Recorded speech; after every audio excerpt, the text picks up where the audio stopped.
ನಾನಿವತ್ತು ಕೊಲ್ಲೂರಿಗೆ ಹೋಗಿದ್ವಿ ನಾವು ಒಂದು 4 ಮಂತ್ಸ್ ಬ್ಯಾಕ್. ಆ ವಿಡಿಯೋನ ನಾನಿಲ್ಲಿ ಶೇರ್ ಮಾಡ್ತಾ ಇದ್ದೀನಿ. ವಿಭು 11 ಮಂತ್ಸ್ ಪಾಪು ಆಗಿದ್ದ, ತುಂಬಾ ಕ್ಯೂಟಾಗಿದ್ದ, ತುಂಬಾ ಚೋಟಿಯಾಗೂ ಇದ್ದ. ಕೊಲ್ಲೂರಿಗೆ 2 ಫ್ಯಾಮಿಲಿ ಹೋಗಿದ್ವಿ, ನಾವು ಮತ್ತು ನಮ್ಮ ಅಣ್ಣನ ಫ್ಯಾಮಿಲಿ. ಕೊಲ್ಲೂರಿಗೆ ನೈಟ್ ಹೋಗಿ ಅಲ್ಲೊಂದು ರೂಮ್ ಮಾಡಿ ಹಾಲ್ಟ್ ಆದ್ವಿ. ನೆಕ್ಸ್ಟ್ ಬೆಳಗ್ಗೆ ನಾವು ಎಲ್ಲರೂ ದೇವ್ರ ದರ್ಶನ ಮಾಡೋಕ್ಕೆ ಹೋದ್ವಿ. ಅಲ್ಲಿ ಎಲ್ಲರೂ ದೀಪ ಹಚ್ಚಿದ್ರು, ನಾವು ಸ್ವಲ್ಪ ವೀಡಿಯೋಸ್ನ ಮಾಡ್ಕೊಂಡ್ವಿ. ಅಲ್ಲೇನೋ ಉತ್ಸವ ಥರ ಮಾಡ್ತಾಯಿದ್ರು, ದೇವ್ರ ಮೂರ್ತಿನ ಪ್ರದಕ್ಷಿಣೆ ಆಗ್ತಾಯಿದ್ರು. ನಾವು ಅಲ್ಲಿವರೆಗೂ ಅಲ್ಲೇ ನಿಂತ್ಕೊಂಡು ಅದನ್ನು ನೋಡ್ತಾ ಇದ್ವಿ. ವಿಭು ಚಿಕ್ಕವನಾಗಿದ್ದರಿಂದ ಸ್ವಲ್ಪ ಹಠ ಮಾಡ್ತಾ ಇದ್ದ. ನಾನು ಅವನನ್ನು ಸೈಡಿಗೆ ಕರ್ಕೊಂಡೋಗಿ ಆಟ ಆಡಿಸ್ತಾ ಇದ್ದೆ. ನಾವು ಬೆಳಗ್ಗೆ 6 ಗಂಟೆಗೆ ಹೋಗಿದ್ದರಿಂದ ಅಲ್ಲಿ ತುಂಬ ಜನ ಏನಿರಲಿಲ್ಲ, ಸ್ವಲ್ಪ ಜನ ಮಾತ್ರ ಇದ್ದರು. ನಾವು ಪಾಪುನ ಆಟ ಆಡಿಸ್ಕೊಂಡು ಹಾಗೆ ನಮಗೆ ದಾನ ಕೊಡೋಕ್ಕೆ ಹೇಳಿದರು. ನಾವು ಹಿರಿಯರಿಗೆ ದಾನ ಕೊಟ್ಟು ತಿಂಡಿ ತಿನ್ನೋಣ ಅಂತ ಬಂದ್ವಿ. ನಾನು ತಿಂಡಿ ತಿನ್ನಲಿಲ್ಲ, ಪಾಪುನ ನೋಡ್ಕೊತಾ ಇದ್ದೆ. ಪಾಪು ಮತ್ತು ಲಿಶು ಆಟ ಆಡ್ತಾಯಿದ್ರು.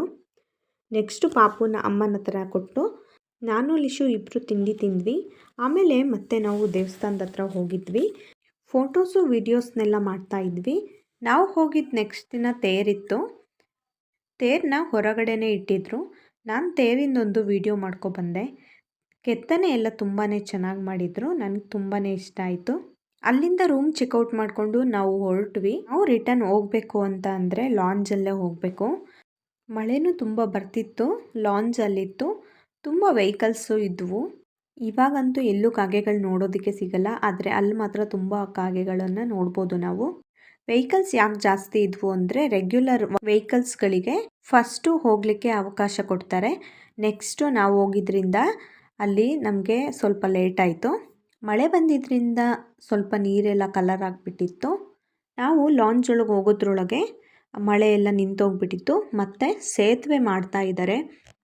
ಮಳೆಗಾಲದಲ್ಲಿ ಲಾಂಜಲ್ಲಿ ಹೋಗೋದು ತುಂಬಾ ಕಷ್ಟ, ಮತ್ತು ಸ್ಥಳೀಯ ವೆಹಿಕಲ್ಸ್ಗಳಿಗೂ ಅಷ್ಟೇ ತುಂಬಾ ಕಷ್ಟ ಆಗುತ್ತೆ. ಹಾಗಾಗಿ ಇವಾಗ ಸೇತುವೆ ಮಾಡ್ತಾ ಇದ್ದಾರೆ. ನಾವು ಅಲ್ಲಿಂದ ಸ್ವಲ್ಪ ದೂರ ಹೋದ್ಮೇಲೆ ಒಂದು ಟೀ ಶಾಪ್ ಇತ್ತು.